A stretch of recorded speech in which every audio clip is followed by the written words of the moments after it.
Hello and welcome back to Invincible Asia. I'm George Clark and this is another episode of Deep Impact, where today I take a look back at the issue from November 1994, an issue that covers Alec Baldwin's The Shadow as its main feature, but other hard hitters such as Star Wars, Mad Max, Pulp Fiction, and it reuses this god-awful picture of Cynthia Rothrock once again. It's bloody awful.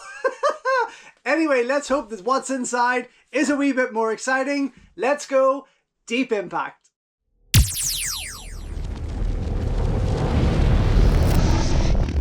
Don't forget folks, before we go any further, if you haven't already, please subscribe to the channel, like the video, ring the bell and all that jibber jabber, and thank you very much for supporting Invincible Asia. So yeah, clearly The Shadow is the big piece of this issue, although it's hardly an eye-catching design for the film itself. Of course, that's made even worse with this picture of Cindy and the headline for Shanghai Express, Cynthia Rothrock's big break in the Sammo Hung classic. Well, that picture is certainly not from Shanghai Express.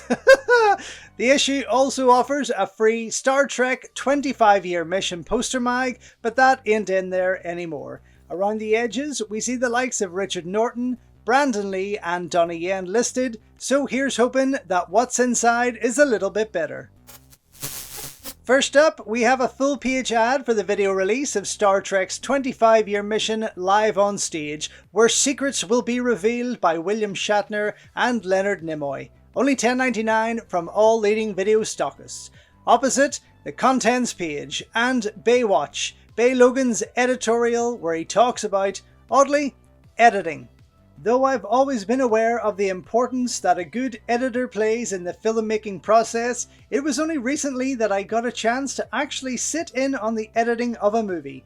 My good buddy Donnie Yen was recutting scenes from his latest film, High Voltage. The first thing that struck me was how old-fashioned the physical process remains when compared to many other aspects of the modern film industry. Generally, the editor still cuts and pastes the celluloid by hand, using exactly the same method in 1994 that Charlie Chaplin used in 1934. He goes on to talk about the importance of editing before questioning the role of a director and what makes a great director, before signing off with a list of 1994's summer hits and flops. Of course, there's a wee reminder here that the Star Trek poster mag is still inside, just in case you'd forgotten, since we looked at the front cover.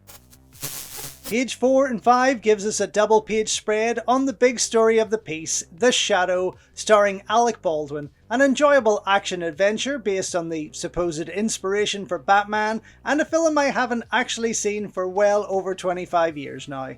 Ian Fryer writes the article and finishes by saying, "The Shadow is the daddy of all costume crime fighters, and it's high time the world got to know about him."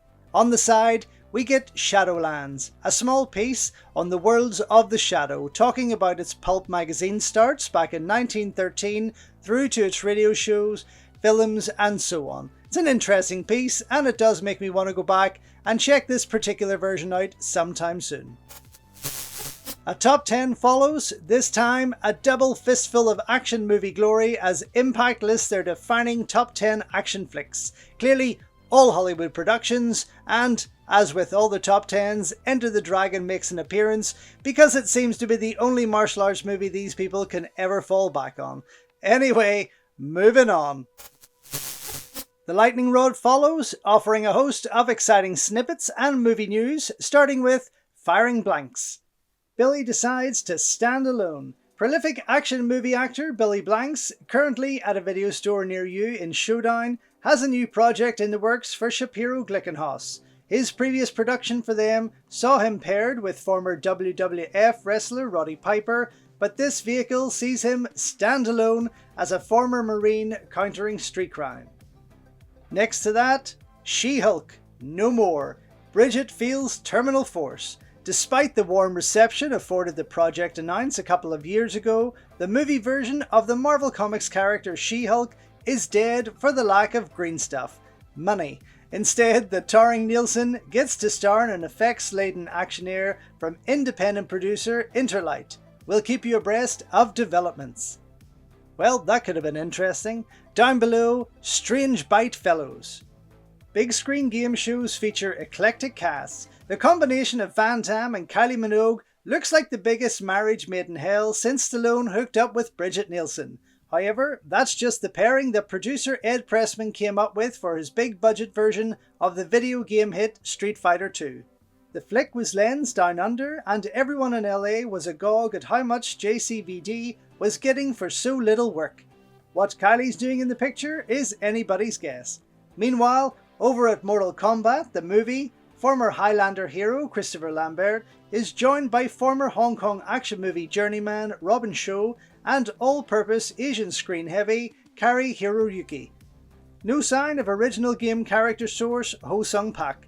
Guess the producers got a look at his non-role in Drunken Master 2. On the next page, a blurb on The Vindicator, and what a friggin' cool poster that is. Vincent turns Vindicator for Golan. The Airwolf may long since have crash-landed, but Jan-Michael Vincent is still a viable action star, at least in the eyes of former cannon firer Menachem Golan. The superstar that never was made his name in the 70s, usually as a supporting player to the tough guys of the day. He was cast opposite Charles Bronson in The Mechanic and Burt Reynolds in Hooper.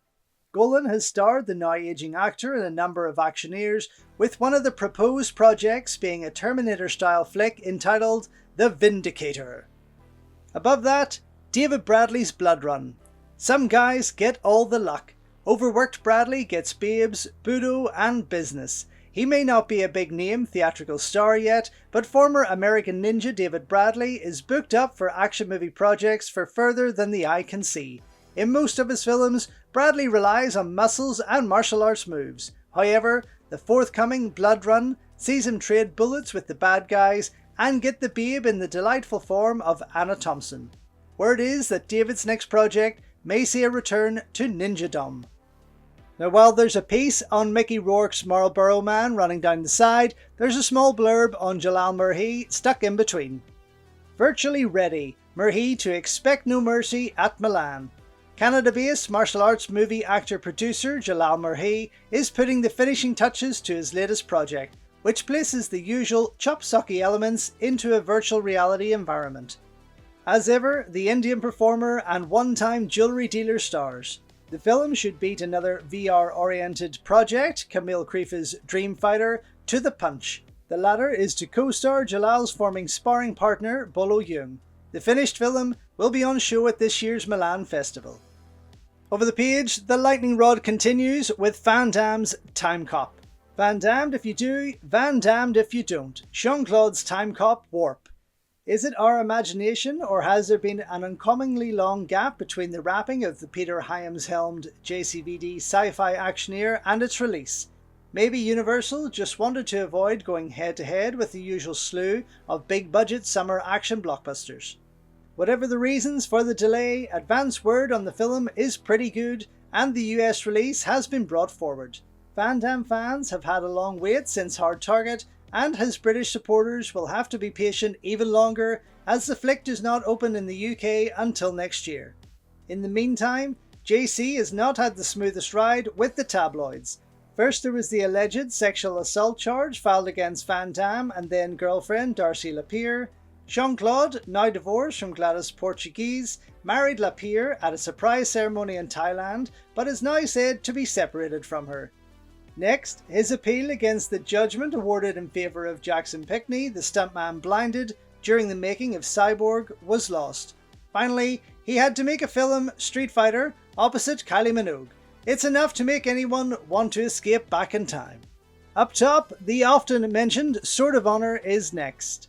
He's got the bod, he's got the martial arts moves, and he speaks English as a first language. Could Stephen Vincent Lee be the next Chinese action hero? After various supporting roles, our old buddies at PM cast him in a lead role for their Sword of Honor. We have a very embarrassing pic of Lee that we promised to run in a future issue. He once auditioned for the part of Bruce Lee in a biopic planned years before Dragon, and was photographed for Black Belt magazine sporting a Lee-style haircut. Ugh, can't wait for that one. Below that, T-Force. Former Dallas actor Jack Scalia joins the ever-growing list of former soap stars to turn to action films. Performers like Sasha Mitchell, Lorenzo Lamas and Don Wilson all appeared on long-running daytime or nighttime TV dramas before making the move to the movies. Scalia, incidentally, was once tapped to play the lead in a Western remake of Golden Harvest flick Mr. Vampire, but the project was abandoned after only a few days of filming. His first PM project cast a part-time TV stunt show presenter opposite action star of the 90s, it says here, Evan Laurie, and former Buck Rogers babe Erin Gray. And finally, a piece on Bruce Willis and the recent slate of movies he had been starring in. Opposite, we have Word Up that features a great big picture of the late Hulk Hogan parachuting in at the top. Probably the most exciting thing about this page, as there isn't really much that appealed to me overall, so let's move on.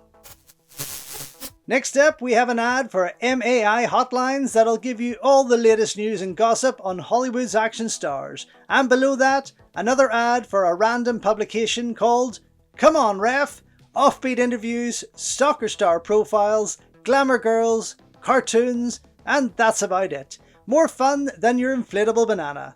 Oh Jesus, I'm sure it was a hit. On the other side, Brought to Book and The Essential Guide to Hong Kong Movies. The most useful book in the whole history of movie book publishing landed on my doorstep the other day. The Essential Guide to Hong Kong Movies, from the people who brought you the mighty Eastern Heroes magazine, presents a film-by-film look at the phenomenon of the Hong Kong action movie. Prefaced with a foreword by John Woo, the book is split into genres, namely kung fu and swordplay, modern-day action, heroic bloodshed, and erotic fantasy horror. Now, I tend to find this approach somewhat frustrating when trying to find a particular flick. Is Island of Fire, for example, a modern-day action film, or in the heroic bloodshed action section? As it happens, it's in the modern-day action section, and the book has a useful index so you can find an elusive film with little difficulty. As you would imagine from this source, the reviews are lively, well-informed, and interesting. Appreciating that many Hong Kong films have somewhat inadequate credit listings, there is also a short Who's Who guide to the Hong Kong industry at the rear of the book.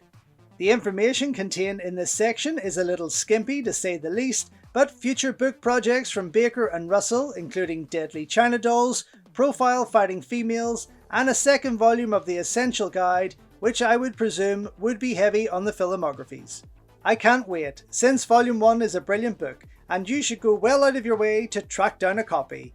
But you could make a start by contacting the Eastern Heroes shop. Great stuff. I do believe I missed that initial publication, unfortunately, but I did manage to get the new one that came out pretty recent. Another page of ads follow, with those two god-awful ads for attracting girls and building muscles, and also for the Cindy tapes. Clearly, the Van Damme tapes have run their course. Opposite, a piece by Ian Fryer on Robocop, the TV series. The problem with the Robocop format, and the reason why the cinema sequels to Paul Verhoeven's mighty original have significantly underperformed, is that it only had one interesting story to tell. That was the tale of Officer Murphy, murdered and then brought back to life in the dehumanized form of Robocop. Once he was seen to regain a measure of humanity in the incredibly satisfying ending to the original film, that story was over. The makers of subsequent Roboflicks have had to face the fact that Robocop can easily become quite a boring bag of bolts once the initial impact has worn off. I mean, it's an interesting enough piece, but it was a show I never did watch, although I do love the first and second movies. Anyway, moving on. Next up, a very cool double-page spread on the home video re-release of the original Star Wars trilogy. Ian Fryer, once again, the man who avoids anything Hong Kong based, delivers the article, but I do love how it has been laid out. Very, very nice indeed. Next up, another impact chart, this time taking a look at action heroes who have played villainous roles, and while all the expected then stars are listed, I'm just going to focus on a few, starting with Jackie Chan. The movie Killer Meteors, the villain Mr. Chang, the result truly unconvincing. Most loathsome act, trying to steal Jimmy Wang Yu's meteors. How he's disposed of? By Jimmy Wang Yu's meteors. Then we have Chuck Norris, Slaughter in San Francisco, playing the boss. The result? Hilarious. Most loathsome act? Attempted rape of brother's girlfriend. How disposed of? Beaten up in his own fountain by Don Wong. With Van Damme, it's No Retreat, No Surrender, where he played Ivan the Russian. The result, Van the Man's best fights till hard target. The most loathsome act, breaking Mr. Stillwell's leg. How he's disposed of, beaten up by Kurt McKinney. And finally, Bruce Lee in Marlowe, playing Winslow Wong. The result, best scene in film, most loathsome act, destruction of perfectly good office furniture, how he's disposed of, coaxed into leaving off the building by Marlowe. Oh, hardly enthralling, but hey, let's move on. Next up, we get the usual MAI Videotech 2-page ad, this time using the whole space for their action and adventure titles, from Eliminators to Police Story and so much more. Page 22 gives us the flick knife troll who is happy to share his secrets of street self-defense, and right next to that, the start of a 3-page write-up on Quentin Tarantino's Pulp Fiction, a film that doesn't appeal to me in the slightest. I mean, I've seen it once, but I wasn't impressed. Still, pretty decent write-up I guess, but I'm moving on. Back to Basics follows with a 2-page article that has John Mosby talk to director Joel Schumacher about his upcoming Batman project and everything else he has made before it. You can find some of those on the list over here on the right that takes a look at his filmography. I mean, he's an interesting guy, but not enough for me to read it all out to you, so I'm moving on. Page 28 brings us the Impact Letters page, where Brian from Preston is concerned that Mr. Taylor isn't shelving his video store properly as he can't find a certain title. He also wanted back titles of Impact and the address for Made in Hong Kong. Diane from Singapore is keen to find video copies of the old Mission Impossible series, while Mark from Ireland is worried that he may have missed a poster in a past issue, right before he asks for a poster of Bruce Lee. Jay Scott from Australia has literally sent in his top 10 action films as requested in a previous issue by Ian Fryer, and finally, Lisa from London sent in a picture of her handsome boyfriend, requesting for it to be printed on his birthday and noted how much she loves him. Turns out, it was printed a month late. As usual, the fan club addresses run down the side of the page, featuring all the usual suspects.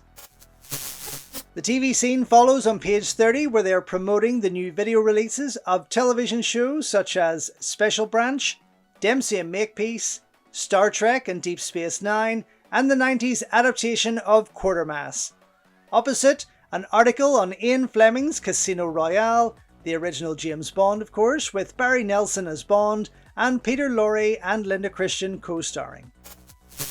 Page 32 kicks off a 3-page write-up on the original Mad Max trilogy starring Mel Gibson. 3 fantastic movies from my childhood that are still held in high regard today by many. It's not a bad layout, written by Tony Earnshaw, that finishes with him saying how Gibson turned down $15 million to star in Mad Max 4, taking 16 months off before returning with Lethal Weapon. Suppose it wasn't a bad move really when you think about it. Opposite, Manga Mania hits Impact again. This article brings 2 new writers to the magazine to keep everyone updated on anime news and new releases. This month they highlight the awesome Cyber City Odeo 808, Devilman the Devil Bird, Tokyo Babylon 2, and Segai. Probably the only one I didn't see. Overleaf, a very dated looking article on Brandon Lee's god-awful but awfully funny Soldier of Fortune, aka Laser Mission. God, I hate this movie. It's so fucking terrible, but at the same time, I always enjoy going back to it every 10 years or so. Down below, there is a competition to win a copy on VHS. Woohoo! Next to that, it's Video Scream, which is where this should have been put into actually, where they highlight 3 titles from the new Redemption label, and down below a piece on 70s Brit horror, which was just friggin' fantastic, especially those from Hammer of course. Page 38 houses the usual layout of classifieds and advertisements, selling videos, photos and advertising space, but next to that, thankfully, it's China Beat, News and Reviews, our monthly update on what's hot and what's not on the Hong Kong movie scene. Our own editor was called on to play the bodyguard recently, accompanying a trio of ATV stars on a trip to Thailand to promote the hit TV series Hung Hei Kun. Logs was on hand to protect Kung Fu hero Donnie Yen, actor Lauren Shan, and Hong Kong's Miss Wing Chun, Erica Choi, during a strenuous 10-day jaunt to launch the show in the Land of Smiles. The tour received extensive TV, radio, magazine, and newspaper coverage, and the three ATV stars were joined at some events by longtime martial arts movie actor Choi Soo-kung, perhaps best known in the West for his starring roles in the film Duel to the Death, who is already a popular singing star in Thailand. The Yenster also impressed with his vocal skills, performing the Hung Hei Kun theme song live at a gathering of Thailand's prime entertainment movers and shakers. The track will soon be available on CD. Does a man with Yen Chi Tan's incredible fighting skills really need a bodyguard? Not as much as I needed the money and a free trip to Thailand, quipped the irrepressible beast. Oh dear God. Next to that, Hong Kong Offbeat. Leon Lai's Down Mexico Way. El Mariachi plays a canto pop tune as one of the four golden keys of the Hong Kong hit machine. Leon Lai Ming hits the haciendas for Golden Harvest remake of the Hispanic cult classic. As the title suggests, Leon is on the run from some Guaylo gangsters and finds a travelling companion in the shape of former softcore porn star Veronica Yip. Miss Yip gets the impact vote for Best Bod in the Hong Kong biz and has also matured into a straight actress of some note. Prior to this film, the Chinese title of which is Cactus, she was cast opposite Joan Chen in a big budget production lensed in Shanghai. Whether you're a fan of the original El Mariachi, the musician, or a follower of Hong Kong actioneers, you'll find little original here, besides the sometimes imaginative use of the desert landscapes and the presence of Chinese rappers Soft Hard Kids, who were last seen in Jackie Chan's City Hunter. The project is very obviously an extended pop video designed to appeal to Lai Ming's existing Southeast Asian market. Whether the expanded backdrop will allow Golden Harvest to market Leon internationally remains to be seen. Below that, it's News Update, which gives us the lowdown on Hong Kong's biggest stars. Jet Li should be renamed The Man Who Would Be Keen, having already brought Chinese folk heroes Wong Fei-hung, Fong Sai-yuk and Hung Hei Kun to the Jade screen. He's now attempting to emulate a more modern myth. The Jetster plays the Bruce Lee role in a new sequel to the classic Fist of Fury. Production continues apace on Rumble in the Bronx, the latest from Jackie Chan. Shot almost entirely on location in Canada, the flick features Jackie and Miracle's co-star Anita Moy, who recently lost her Canadian citizenship because of her prolonged absences from the territory. Good news is that Jackie's on-screen and off-screen sparring partner, former nightclub doorman Ken Lo, has finally learned to speak some English after his long sojourn in the West. Can it be true? The Chinese press says there's romance brewing between Impact fave babe Michelle Yeoh and Hollywood movie maker Oliver Stone. And finally, look out for Chow Yun-fat's welcome return to one of his most famous roles. Hong Kong's greatest living actor recreates his Chinese Rain Man role in the long-awaited official sequel to God of the Gamblers. Filming took place in Hong Kong and France. Following that, we get this wonderful two-page spread on Wuma's Circus Kid, starring Yuen Biao, Donnie Yen, Ken Lo, and yes, Bei Logan. Send in the clowns. Yen, Yuen, Logan and Lo provide only a few thrills beneath the Circus Kid big top. Naturally, we at Impact would like to report that our esteemed editor's debut movie as an actor is a runaway commercial and critical hit. However, the sad truth is that the film, shot under the title Lucky Star Dragon, is unlikely to be a hit in any market, east or west. The real pity is that, given the time, money and talent involved, the flick, now entitled Circus Kid, could have been a minor masterwork. As it is, the movie stands as evidence that not even the most awesome action stars can save a project from a poor script and indifferent direction. Helmer Ng Ma, or Wuma as we now know him, is a veteran Hong Kong actor, visible in many of Jackie Chan's films. Given his many years in the industry, he's directed very few films, and looking at Circus Kid, it's easy to see why. Well, okay, I'm going to jump in straight away because obviously Wuma worked under Chang Cheh for a long time as an assistant director and had directed quite a number of kung fu movies long before this. Anyway, the movie is set in the 1940s and opens with a lively circus show. When the Big Top is bombed by Japanese warplanes, the owner, Master Shan Ma, must take his family to seek a new life in Canton. This group is comprised of Yitong Yunbyo, Shan's daughter Lan, Irene Wen, Chu, Wu Yingman, Shan's second daughter Mei, Lily Li, and her husband Ye Tian, Lam Wai. They are accompanied by 3 very young performers, 2 boys and a little girl. Once in Canton, the family's efforts to find work and survive see them fall foul of both local lawman Tang, Donnie Yen, and drug baron Owen, Bei Logan, who has a pair of viciously effective bodyguards in the persons of Long Wei, Ken Lo, and Miri, Cheng Sheng. Shan, Yitong, and Yitian begin to work at Owen's cigarette factory, which is actually a cover for his narcotics operation. When Yitian is killed by Owen's men, the circus family storm his base, using their physical skills to defeat their enemies. The elements for an innovative and exciting martial arts action here are on hand, but never congeal. The middle section of the film is slowed by extended dialogue scenes and ill-crafted comedy sequences. Seeing Yunbyo and Donnie Yen together on screen for the first time, audiences expected a showdown between the pair, but this never occurs. Instead, we get a couple of half-hearted chase sequences. The all-important combat scenes are too few and far between, and Yen, who enlivens the screen every time he appears, is woefully underused. The finale sees Ken Lo Waigong execute his awesome footwork against Byo's tricky gymnastic skills, while Donnie's northern leg overcomes Bei's southern fist. Ma manages to inject some pace into the final all-out fight, which is followed by an impressive explosion as the factory is detonated. He then deflates the film again with a lame and tame circus-bound ending. Circus Kid has proved an expensive flop for the Tonglun Company. It's evident that Ma, a canny and experienced performer, should get back in front of the camera and stay there, while Yen, Yun, Logan and Lo move on to worthier productions. I mean, to be honest, I'd still like to see a restored Blu-ray version, to be fair, because any copy I have is pretty damn poor, and I do believe that all films should be seen in the finest HD quality. Bei finishes though with an editor's note on the side here.